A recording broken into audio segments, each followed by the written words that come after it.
Kinondena ng Makabayan Block sa Kamara ang malaking pagtaas ng presyo ng langis na ayon sa kanila ay nagpapakita ng kahinaan ng oil deregulation law.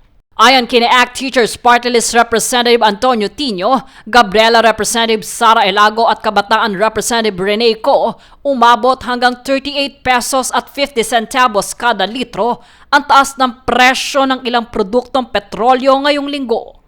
Sa datos na inilabas, tumaas ang presyo ng diesel ng 17 hanggang 24 pesos kada litro, habang nasa 7 pesos naman hanggang 13 pesos naman ang dagdag sa presyo ng gasolina. Pahayag pa ng grupo, ang patuloy na pagtaas ng presyo ay nagpapahirap sa mga manggagawa, commuter at pamilyang Pilipino. Kanila namang panawagan sa pamahalaan na pag-aralan ang pagtanggal ng ilang buwis sa langis at repasuhin ang umiiral na polisiya sa oil deregulation. Kasabay nito, inanunsyo ng grupo ang planong protesta sa Menjola sa March 27 upang ipanawagan ang agarahakbang laban sa tumataas na presyo ng langis.